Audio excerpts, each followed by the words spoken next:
Hey everybody, Alex Miller at Capnion here. I want to talk a little about crypto prices and crypto regulation in a minute. But first, if you've come this far, just go ahead and like the video or think about leaving a comment at the end. I'd really appreciate it. So what happened? Overnight, cryptocurrency prices, things like Bitcoin and Ethereum, dropped around 7%. That's a pretty big drop. These are very volatile assets, but that's a big drop. What happened? I think in this case, it's pretty interesting. So there's two obvious things you could pull out of the news yesterday.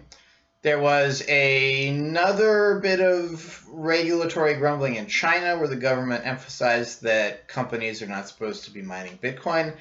As you've seen in some of my past videos, this has been going on forever, and I don't think it's very important. What I think is very important is the new crypto tax provisions in the infrastructure bill. As both its friends and its enemies have emphasized, there's a lot of stuff in that bill, and some of it is actually new rules about how to pay tax on cryptocurrency.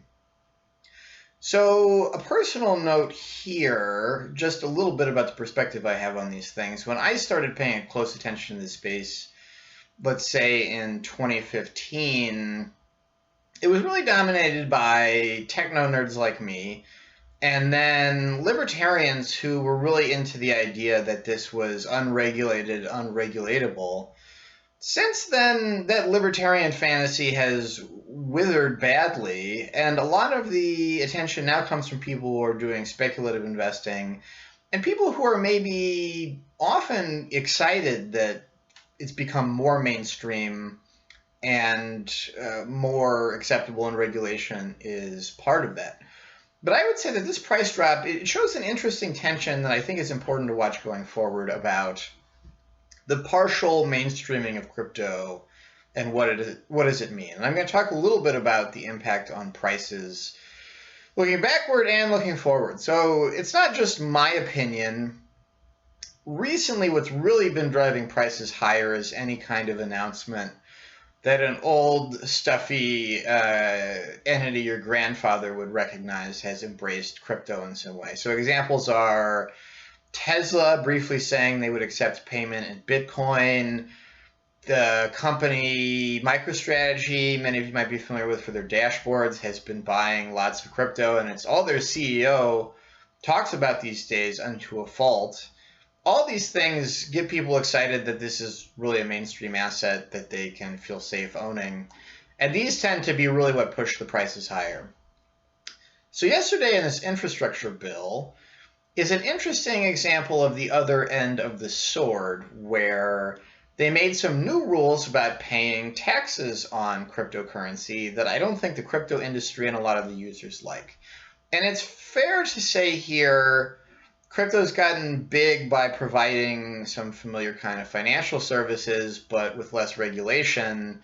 People have different motivations for liking that less regulation. You could also put it in terms of more privacy. But as things become more mainstream, big corporations are buying it, sophisticated, wealthy people are investing in it, there's also going to be more of a push to regulate it, just like the other financial services that it's sharing space with. So what exactly was in the bill?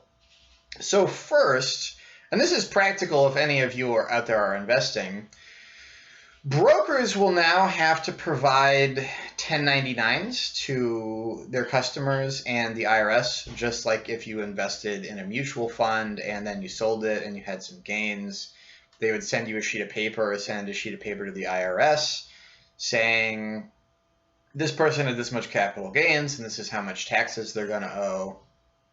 The first problem here is that crypto puts a lot of pressure on, well, what is a broker? And the most obvious actor, and the actor from my example, is the exchanges like Coinbase or Bitfinex, where you might go to buy and sell an asset like Bitcoin or Ethereum.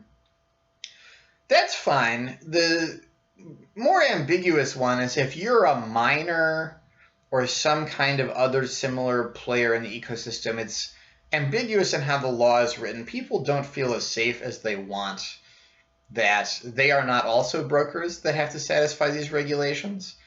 And the Treasury Department has said they wouldn't go after these people. I don't know how much better that makes anybody feel.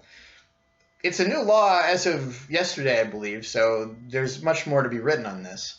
Just also tax pitfall for everybody out there.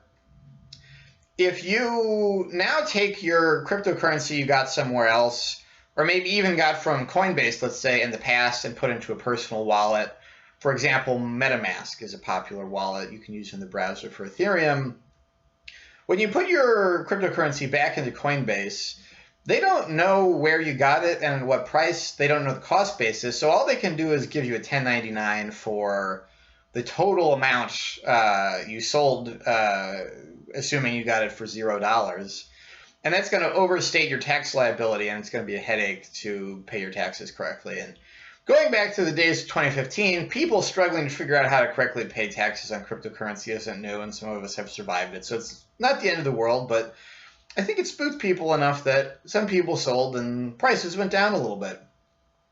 Also notable, and this returns to the Elon Musk Tesla example, now if there's any kind of large transfer of cryptocurrency over $10,000, you have to report that to the IRS.